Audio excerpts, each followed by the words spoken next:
This podcast is sponsored by ebookit.com, self-publishing solutions for the independent author and small press. Visit us today at ebookit.com. Welcome to the Toastmasters Podcast, the official podcast of Toastmasters International. Hello, everybody. This is Greg Gazin. And I'm Ryan Levesque. Ryan, social media seems to be the natural go-to for clubs as a method for marketing and recruiting members.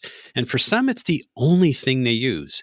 Our guest today is here to offer some compelling thoughts on a sometimes overlooked but critical component, club websites. Ryan, who is our guest today? Distinguished Toastmaster David F. Carr is today's guest. David is a writer, editor, and digital consultant who has spoken at international technology conferences. In addition to being a member of Online Presenters and Club Awesome Toastmasters, both in Coral Springs, Florida, he is also the founder of the WordPress for Toastmasters project and runs the toastmost.org club website hosting service. David's article, Make Your Club Website a Marketing and Recruiting Asset, appears in the February 2022 issue of the Toastmaster. David F. Carr, welcome to the Toastmasters podcast. Welcome. Thanks for having me on. David, before we dive into the main topic of your article, I'd like to learn a little bit more about you. As I just read, your bio references that you've spoken at international technology conferences. I'd like to know, where have you spoken and what are some of the topics that you enjoy presenting the most? Most of the speaking opportunities came about as the result of a book that I wrote called Social Collaboration for Dummies, which was about how the methods and techniques of engagement that you see on social media were starting to come into the workplace. At the time the book was published, Slack hadn't come out yet, but Yammer and Jive and a number of other Facebook or LinkedIn for the inside the company products had come out as ways of engaging with other people, going on to conversations, making contacts across the organization as opposed to, between organizations or just with your friends had come out. And so I got opportunities to speak in, Lisbon, Berlin, and Stockholm, which allows me to say that I've been an international speaker. So it was basically the book tour for that gave me those opportunities. I've spoken at some other technology conferences too. Part of the reason I got into Toastmasters in the first place was I was a writer and editor, and I was used to communicating from behind the keyboard. I needed to get a little bit better at doing it up in front of a group of people, or even on a podcast or a webcast. Getting into the marketing and recruiting, which is one of the reasons we're talking here today, I'm just curious as to what's your general perception of a landscape right now in terms of what you're seeing clubs and individuals doing with respect to those two areas? We have a lot of social media activity. So seems like right now everybody is posting about their next club meeting in the official Toastmasters International members group. Not sure that that's the place where you should be posting every meeting notice. Certainly, if your club is doing something special, some special workshop that would be of broad interest, that can be a way of generating interest. And we might be sharing to our personal profiles as well. I do think that one of the problems that we run into, I think, is a general problem with how Toastmasters clubs do marketing and recruiting is sometimes we're putting out the message to the people who are already convinced. We're advertising Toastmasters to other Toastmasters who already believe in Toastmasters about the value of Toastmasters. Well, a lot of the people we ought to be trying to reach are those people who have no idea or only a vague idea of what Toastmasters is. And if they've heard of it, they may think it sounds like an incredibly boring way for people to get together and give each other PowerPoint presentations. And in order to show them that it's something more interesting than that, we have to think about engaging more broadly in channels that are going to go out to the general public, the people who are just searching for something to improve themselves personally or professionally, and they don't know that Toastmasters is what they're looking for. So we have to make our effort to do that. We're certainly going to be getting into some of the details and the nitty gritty in terms of some of the do's and don'ts and best practices. My curiosity is related to, obviously, websites you feel are extremely important, but I'm thinking about what I'm seeing out there on a daily basis. How do you convince people of the importance and the relevance of websites? Because every time we turn around, there is a new platform that is coming out. In fact, some people are only now discovering Facebook, and everything goes on Facebook. And we know that not everything the people post will get seen by Facebook. We also know, as you mentioned earlier, as you just mentioned, people who are advertising or preaching to the converted, right? They'll post in their closed Facebook group, which will only be available for them. So how do you convince people to say, you know what? Websites are not passe. They're still viable solution. One thing that mixes in there too is you have to remember that Facebook's a big deal, but not everybody's on Facebook, and there are people who are getting rid of their Facebook accounts for various political reasons or privacy sensitive reasons. And as you mentioned, there's always a new platform coming along. It's a noisy environment. I'm not anti-Facebook. I'm not anti-social media marketing. I think that's absolutely a component of what you should be doing. One of the things about the way something is presented on Facebook or Twitter or LinkedIn is generally when people are browsing through, they see a paragraph, they see an image, not too much more than that. One of the ways that I would suggest that you use your social media marketing is to try and get people over to your website. And so why do you want to bring people to your website? Because the website is your piece of internet real estate. It is where you can branch out and you can tell the full story, where you can put the directions or hopefully maybe a Google map telling people how to get to your meeting place, assuming you still meet in a physical location. More detail about what is so special about your club can be presented in context on your website. You want to build that out. You want to use the social media component as a tease to bring people there. There are other strategies. You might be trying to drive people to a Facebook page, and some clubs are using a Facebook page. For anybody who doesn't understand the terminology, a page is usually a business or organizational presence as opposed to a personal profile. Some clubs use their Facebook page as their website, their de facto website. But even there, I mean, you don't have a lot of control of the layout and what order things are presented in. I still think you want to have a website that people can find in Google search and where they can find all the details about why your club is so fabulous and why people ought to visit. You touched on something really interesting. You mentioned the word real estate. And so there's an ownership component here. And tell us a little bit about why that's important with respect to websites. Well, I mean, some of that goes back to the fact that Facebook can change the rules of engagement at any time. And they have done that several times where certain techniques that may be working fantastically for you to get engagement and for you to drive people to take the actions that you want to take. Well, they come along, they change the algorithm, they change the formula that decides what people see and how they can engage with it. Often that changes because Facebook thinks that the way that you're gaining attention for free is something that they could monetize. And if they can get you to pay money for advertising, they would rather have you do that than have you get a lot of value for free.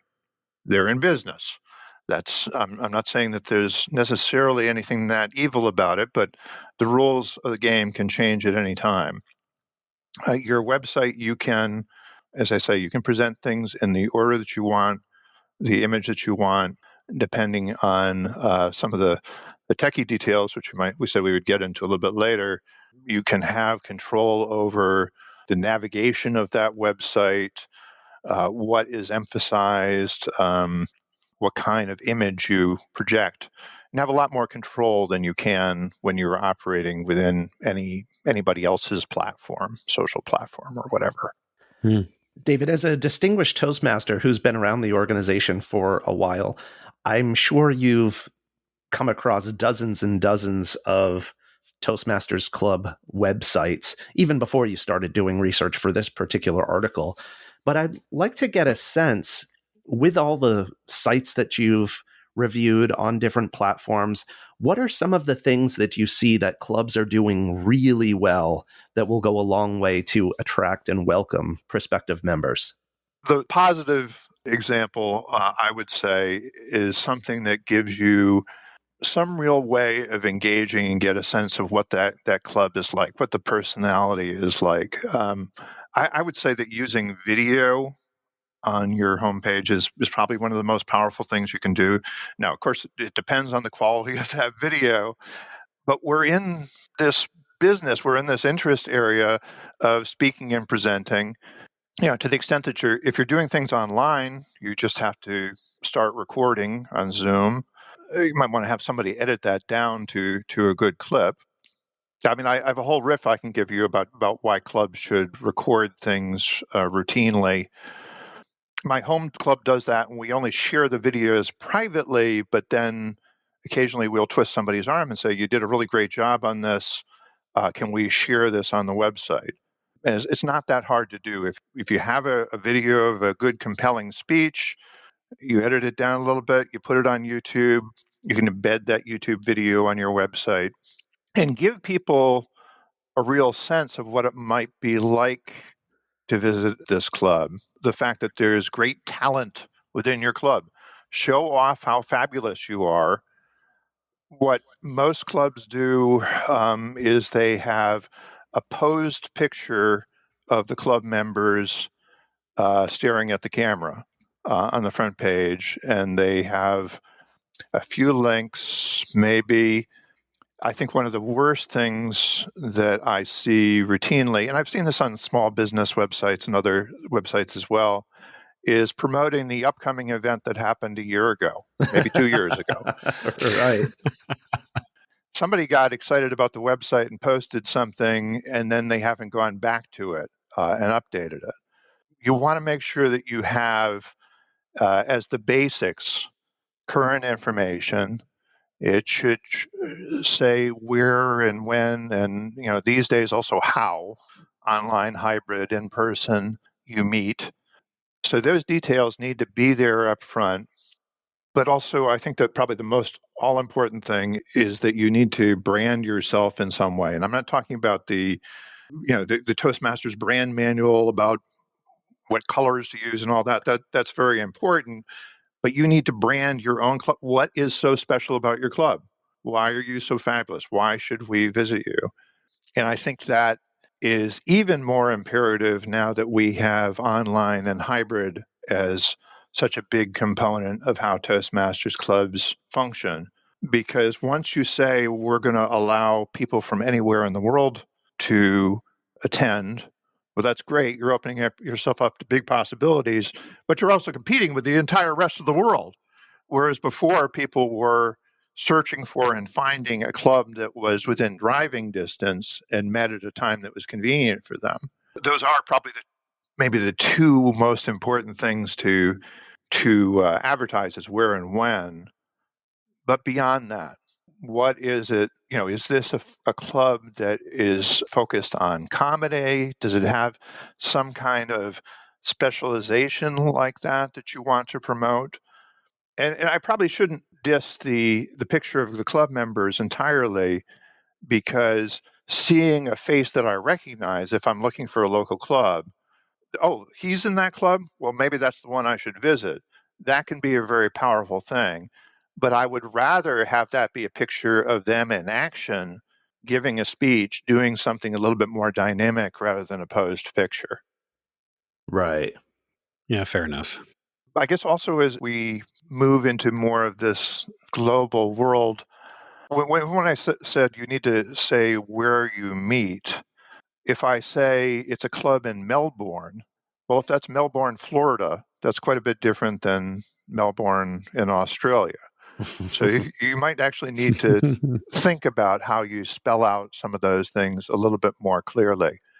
I'm in favor of giving clubs some freedom over how they design their website and tools for how they can change the colors of things. But I see a lot of websites where actually people have gone crazy with those features, and you have a homepage that is 10 different colors, and half of them are pukey green pastel or something.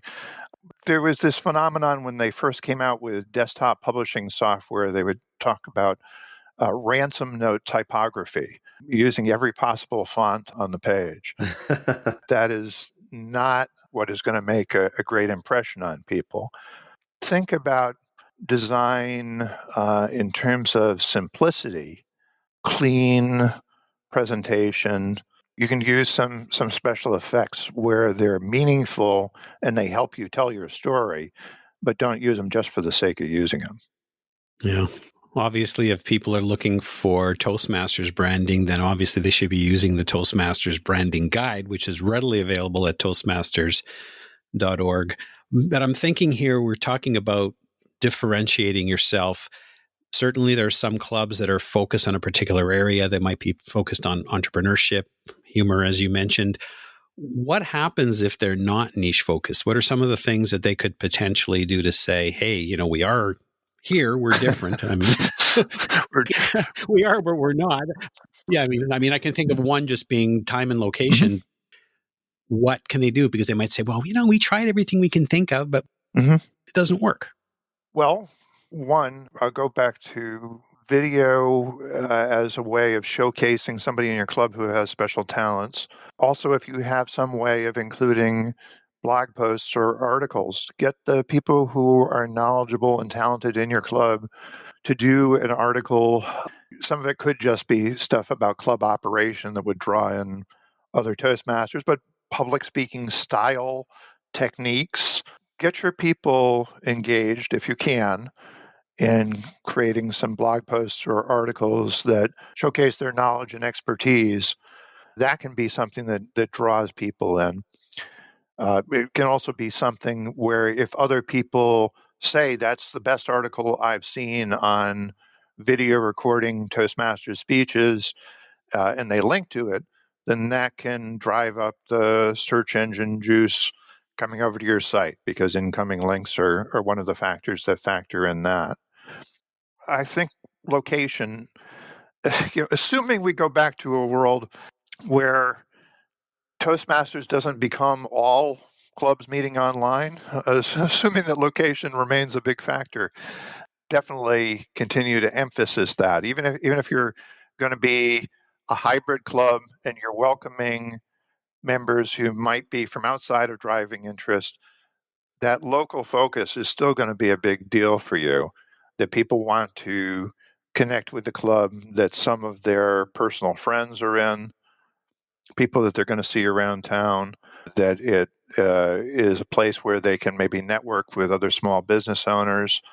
So think about those values as well. I see quite often you'll see club websites that do their best in terms of attracting and recruiting members. And sometimes you only see things that are related to the actual members after the fact. An example of a video that they posted. How do you find a balance between a member-oriented and a guest-oriented website? Let's see. I think it can be both. Certainly on the platforms that allow meeting role sign up, that's an activity that you want to have take place on the website. You can have some of those agenda organization activities taking place there. But also in terms of what you would publish as content, certainly recognizing member achievements is something that can be a component of your site. I think I would want to balance that with keeping in mind the fact that you also have this recruiting mission. Don't make it so insidery that you turn people off. You want it to appear in a way that people look at this and say, oh, this is a supportive club. They give a lot of recognition for their members for what they do.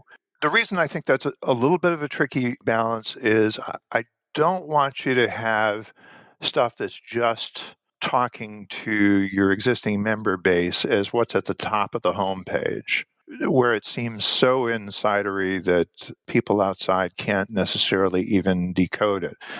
I did see one club website where they had their meeting minutes on the homepage, and I don't think that's a good use of the format. Also, one of the things I talk about in the article is about using insider language, like table topics. Does anybody outside of Toastmasters know what table topics is? When I put that in a headline, I would always say Table Topics Impromptu Speaking Contest. Something like that. You can explain it in context that somebody just won your Table Topics Impromptu Speaking Contest. But if you tell them they won the Table Topics contest, then what's Table Topics? It's a classic thing where the organization that's all supposed to be about communication forgets to communicate from time to time. Let's not fall into that trap. Right. David, as you know, a lot of clubs are using the free Toast Host platform where clubs can get a free website at toastmastersclubs.org. Other clubs have their own custom site, perhaps a WordPress website. And you have developed something that blends these together, let's say. So can you please tell us a little bit about the WordPress for Toastmasters project and Toastmost? This is my pet project. When I became a club officer, I looked at Free Toast Host and felt that it was cramping my style because I had spent some time working on WordPress and customizations to WordPress, and I just kept running into little roadblocks where I said, well, this would be a lot easier to do if I was on WordPress. So we moved my home club over to a WordPress website, and I looked at how Free Toast Host had the agenda management features built in, and I sort of cloned that initially. And over time, it has sort of diverged and it's gone in other directions. For those who don't know, WordPress is actually the world's most popular web content management system, meaning it is something where you sign in and you can easily create a blog post or customize your homepage. It was created by bloggers for use by other bloggers. It has a software model. It's open source software, so it's given away for free, although there are various business interests swirling around it. But it has a way that you can create plugin modules that add additional functionality. So I added a plugin that I already had worked on for a political campaign that does event registrations and event management. And then I added another layer that is the agenda management, signing up for roles, notes on the agenda about how the agenda is organized. Over the years, as I've elaborated on it, I've added other bells and whistles, like for online presenters, which is a club that I led to charter in 2017. When somebody fills out that Find a Club contact form on the Toastmasters International website and they send us an email, well, we automatically send them back an email that says, go look at our website, because that's probably going to answer a lot of your questions. I've built out a tool for contests and so forth. A lot of the value you get from this combination comes from the basic WordPress software and everything that you can do with that. People may or may not use all the other bells and whistles that I've layered on top. You're able to use something that is used for professional web publishing, gives you a lot of flexibility. I guess the trade-off versus Free Toast Host that took me a while to appreciate was that with all those additional features, there's a lot more for people to learn. Toastmost is the easiest way to get access to that software. So you go to toastmost.org and you can sign up to get a club website. Now, it's not free. I offer a free trial and then there is a charge for it. I had to work with Toastmasters International to make sure that I was kind of on the right side of the law as far as not improperly using the Toastmasters brand. The themes or the designs for these websites have gone through a review with Toastmasters International so that people are starting off with a brand compliant design. And even like within the WordPress editor, I've gotten it so that when you are, there's a little color picker tool. And so those come up as the brand colors by default, trying to guide people onto the straight and narrow. David, obviously there are a lot of moving parts, more than we could really cover in our time here. And I know that there's lots of opportunities here for clubs to improve their marketing recruiting. On that note, if people want to find out a little bit more about you, a little bit more about the WordPress for Toastmasters project and Toastmost, what's the best way for people to connect with you? Sure. I guess toastmost.org is probably the starting point. On LinkedIn and Twitter, I'm David F. Carr. I'm relatively easy to find there. Carrcommunications.com is my business website. Those are a couple places to get started. I'd love to connect with more Toastmasters through LinkedIn. Invite me to come present at your TLI or conference. I would love to have more of those opportunities to get the word out about Toastmost. For one thing, it's a pretty well-kept secret. Hopefully after listening to this interview that they will be flocking to your website. Just a reminder, folks, that's David Carr, David F. Carr, that's C-A-R-R. We'll certainly put a link to everything that David mentioned in the show notes. And if you've really enjoyed this episode, if you found value in it, please take an opportunity to share this podcast with others. You can find the Toastmasters podcast at toastmasterspodcast.com, toastmasters.org, Apple Podcasts, Google Podcasts, and most places that you find your podcasts. Ryan? David F. Carr, thanks for coming on the show today and sharing with us about how we can make our club websites effective marketing and recruiting assets. Thanks for sharing about toastmost.org. It's always great to give people options and choices. Appreciate you being on with us. Thank you, David. Thanks very much for having me on.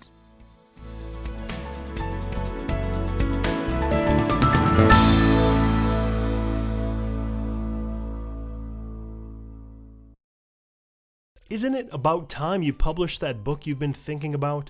We can help with that. At ebookit.com, we've been providing authors and small presses with ebook publishing services since 2010. Visit us today at ebookit.com and let us know how we can help you.